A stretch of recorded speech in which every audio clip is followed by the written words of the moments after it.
السلام علی الحسین وعلی ولی ابن الحسین وعلی اولاد الحسین وعلی اصحاب الحسین ورحمۃ اللہ وبرکاتہ۔ عزاداران سید الشہداء، مومنین کرام، میرا پیغام آپ عزاداروں کے لیے ہے جو امام حسین علیہ السلام سے محبت رکھتے ہیں، امام حسین علیہ السلام سے عشق رکھتے ہیں، امام حسین علیہ السلام سے مودت رکھتے ہیں۔ بس یہ بہت بڑی نعمت ہے جو خداوند متعال نے آپ کو عطا کی کہ آپ محب امام حسین علیہ السلام ہیں۔ لیکن مومنین کرام، اس محبت کے، اس مودت کے کچھ تقاضے ہیں، اور اس محبت اور مودت کا بہت بڑا تقاضا یہ ہے کہ ہم محبت کا طریقہ، ہم مودت کا طریقہ، ہم اس عشق کا طریقہ بھی خود امام حسین علیہ السلام سے لیں، تاکہ حقیقی معنوں میں ہم ایک عاشق بن سکیں، حر کی طرح، زہیر ابن کین کی طرح، وہب ابن کلبی کی طرح۔ وہ طریقہ کیا ہے مومنین کرام؟ آپ کی توجہ چاہوں گا۔ وہ طریقہ یہ ہے کہ ہمیں عزاداری، ہمیں عشق امام حسین علیہ السلام خود امام حسین علیہ السلام کے فرمان کے مطابق بجا لانا ہوگا، تب ہی ہم حقیقی معنوں میں امام کے عاشق اور امام کے محب کہلا پائیں گے۔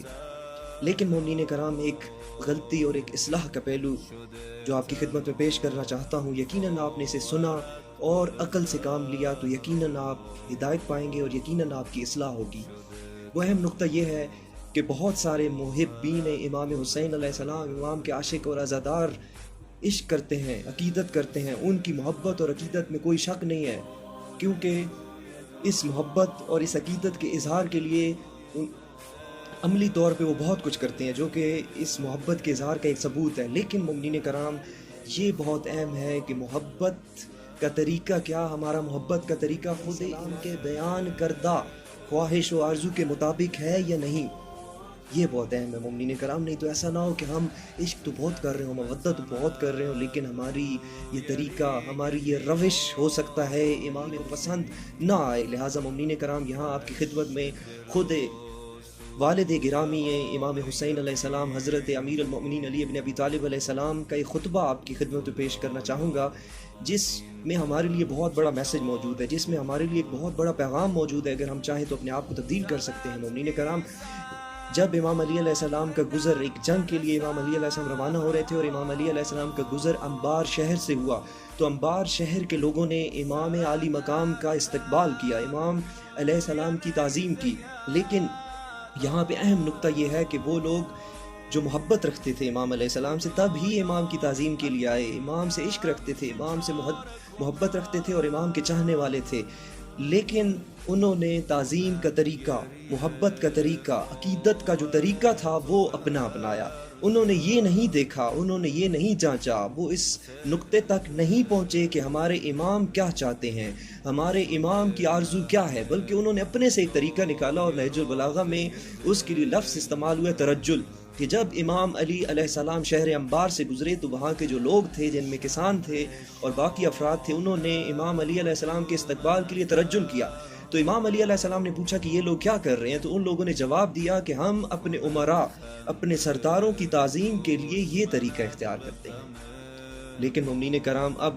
ہماری ڈیفینیشن کے مطابق، ہمارے عمل کے مطابق اور ہمارے عقیدے کے مطابق تو امام علیہ السلام کو ان پر خوش ہونا چاہیے تھا، امام علیہ السلام کو ان کو داد دینی چاہیے تھی، اور امام علیہ السلام کو ان کو جنت کی بشارت دینی چاہیے تھی، اور ان سے اپنی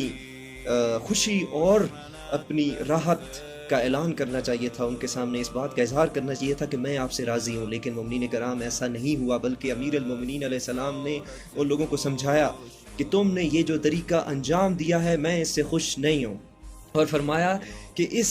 طریقے سے نہ تمہیں فائدہ ہوگا اور نہ تمہارے امیر کو فائدہ ہوگا، نہ تمہارے قائد، رہبر اور جن کی تم تعظیم کرنا چاہ رہے ہو ان کو کچھ فائدہ ہوگا۔ مومنین کرام، یہاں پہ نہج البلاغہ میں لفظ استعمال کیا گیا ہے خلقن، کہ ہم نے یہ طریقہ ایجاد کیا ہے، ہم نے یہ طریقہ خود سے بنایا ہے۔ تو مومنین کرام، جب ہم خود سے طریقہ بنائیں گے، جب خود سے ایک عمل نکالیں گے، تو ضروری نہیں ہے وہ صحیح